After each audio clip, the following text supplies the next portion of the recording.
पाशना बांध में पानी को लेकर दो पक्ष आमने सामने हैं और दोनों का जो हक मांगने का तरीका है वो एक साथ आपको एक जैसा नज़र आएगा। जहां अभी हम मौजूद है, जहां एक और करौली के अंदर इस पाशना बांध के ऊपर बैठे हुए गुर्जर समाज के लोग पानी का हक मांग रहे हैं। इससे यहाँ से ही 20 से 30 किलोमीटर दूर जाजम पर बैठे हुए हैं मीना समाज के लोग, वो भी पानी का ही अपना हक मांग रहे हैं। लेकिन आपको दरअसल वो तस्वीर दिखाएंगे, जो तस्वीर जिसके लिए जो लड़ाई हो रही है। बेसिकली ये पूरा मामला जो नहर परियोजना को लेकर था और इस पाशना बांध से एक नहर बनाई गई, वो नहर सीधे तौर पर ये कहे कि गंगापुर सिटी और आसपास के क्षेत्रों के अंदर एक परियोजना के माध्यम से ये पानी वहाँ पहुँचाया जाना था।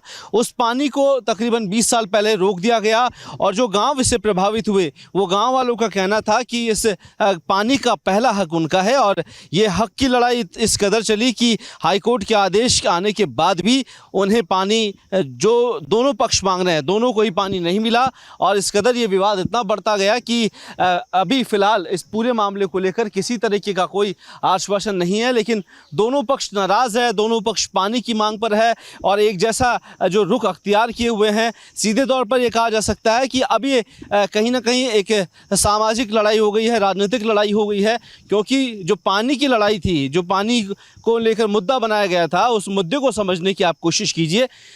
मैं आपको बहुत इजी तरीके से समझाने की कोशिश करता हूं। देखिए, ये जो एरिया है, यहाँ आपको एक गेट नज़र आएगा और यहाँ इस नहर को बनाया गया था और पूर्ववर्ती सरकारों के माध्यम से, और यहाँ से ही इस गेज को ऊपर किया जाना था और यहाँ से पानी निकलकर पाशना बांध का वहाँ आगे से खोलने का काम था। इस रोड की दूसरी तरफ पाशना बांध है और वहाँ से उस गेज को खोलकर यहाँ से पानी की निकासी करके सीधे तौर पर ये नीचे आपको जो नहर नज़र आ रही है, इस नहर से होते हुए पानी को गंगापुर सिटी यानी कि खंडीप में जहाँ आंदोलन चल रहा है उस क्षेत्र में पहुँचाने के साथ साथ सिंचाई का इस्तेमाल होगा, पानी पीने के लिए इस्तेमाल होगा। गाँव वालों की अलग परेशानी है, वो कह रहे हैं कि फ्लोराइड युक्त पानी वो पी रहे हैं। 27,000 30,000 TDS का पानी वो पीने को मजबूर है। तो सीधे तौर पर उनकी परेशानी, उनकी मांग भी जायज़ है। लेकिन जहां एक और ये गांव के लोग बैठे हैं यहाँ पर अपने जाजम पर, और गुर्जर समाज का जो 39 गांवों का एक कुनबा है वो आपको यहाँ बैठा हुआ नज़र आएगा। और वो भी मांग कर रहे हैं कि इस बहाव क्षेत्र में, इस बांध में बनाने में 39 गाँवों की ज़मीनें गई है और ज़मीन गई है तो पहले पानी का हक सीधे तौर पर उनका है और हक की लड़ाई दोनों ही लड़ रहे हैं। और देखिए, अभी तक सरकार इस कदर उलझी हुई है क्योंकि इस मुद्दे को सुलझाना बहुत मुश्किल सा टास्क बन चुका है। जहां हाईकोर्ट के 3 बार आदेश आ गए, उस आदेश के बावजूद भी अभी तक पानी पहुंचाया नहीं गया है। दोनों पक्ष पानी मांग रहे हैं और एक दूसरे से ही पानी की अब लड़ाई हो चुकी है। दोनों पक्ष के पास पानी नहीं है, पानी पाशना बांध के अंदर है, लेकिन दोनों पक्ष एक दूसरे से पानी मांग रहे हैं। जहाँ इस नहर क्षेत्र में आखिर के कोने में जो लोग बैठे हुए हैं वो कह रहे हैं कि इस पाशना बांध के ऊपर जो गुर्जर समाज के लोग बैठे हुए हैं उन्होंने पानी रोक कर रखा है। और दूसरी ओर पाशना बांध पर जहां यहां बैठे हुए लोग गुर्जर समाज के हैं वो कह रहे हैं कि इसकी एक बूंद नहीं देंगे, पहला पानी का जो हक है वो उनका है। लेकिन पानी खुले में पड़ा है, बांध में पड़ा हुआ है, किसी के घर तक पहुंचना अभी तक पॉसिबल नहीं हुआ है, किसी के घर तक पानी नहीं पहुंचा है।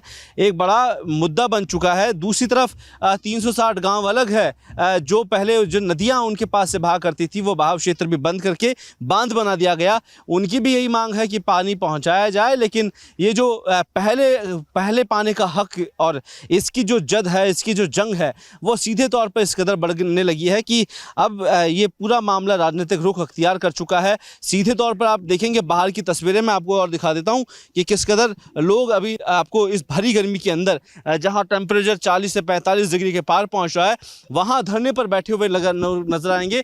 आप इस बांध की पाल के पास में आप सड़क पर देख पाएंगे कि यहाँ पर काफ़ी तादाद में लोग आपको बैठे हुए नजर आएंगे।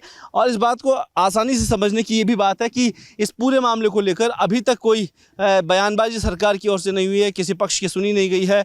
अभी तक जो पूरे मामले को लेकर सुलझाने की स्थिति में सरकार नज़र नहीं आ रही है। और फ़िलहाल के तौर पर इस बात को समझाना बहुत आसान होगा कि आने वाले दिनों के अंदर ये जो टास्क है वो कितना मुश्किल हो जाएगा। क्योंकि किसी भी पक्ष के लिए बड़ा मुश्किल सवाल खड़ा हो जाता है कि आखिरकार ऐसी स्थिति के अंदर उसको कैसे समझा जाए। क्योंकि पाशना बांध जो 5 नदियाँ बनके इस पूरे बांध को बनाती थी और जहां फ्लड जैसी स्थितियां बनती थी उसको रोकने के लिए और दूसरी तौर पर सिंचाई को रोकने की, सिंचाई के सुचारू साधन देने के लिए इस बांध का निर्माण किया, लेकिन बांध के निर्माण के बाद स्थिति कैसी बदली है, 20 साल के जो माहौल आपने देखा है वो आपको नज़र आएगा कि जो बेसिकली जो आंदोलन है वो आपको पांचना बांध के इस पक्ष पर नज़र आएगा, जो हज़ारों की तादाद में यहाँ अमूमन शाम को भीड़ हो जाती है, लेकिन कड़ाके की धूप में यहाँ लोग आपको बैठे हुए नज़र आएंगे। इस और पांचना बांध है, जो ये जो लोग बैठे हुए हैं उनके दूसरी ओर ये पांचना बांध आपको नज़र आएगा। तो बेसिकली जो लड़ाई है, जो पानी की जो जंग छिड़ चुकी है, वो यहाँ अलग माहौल बनाई हुई है। तो ये लोग यहाँ बैठे हैं और बेसिकली समझने की बहुत आसान सी तरीका है कि यहीं से ही ये नहर का पानी खुलना था और पीछे की ओर बांध आपको नज़र आएगा, यहीं से ही वो कैचमेंट एरिया है और यहीं से ही यहाँ का गेज खुलकर पानी वहाँ तक पहुँचाने की मांग की जा रही थी। लेकिन फ़िलहाल स्थितियाँ कैसी बन गई है कि अभी इसको समझना बहुत मुश्किल हो चुका है, क्योंकि एकाएक दोनों जो पक्ष है वो पानी मांगने की लड़ाई लड़ रहे हैं।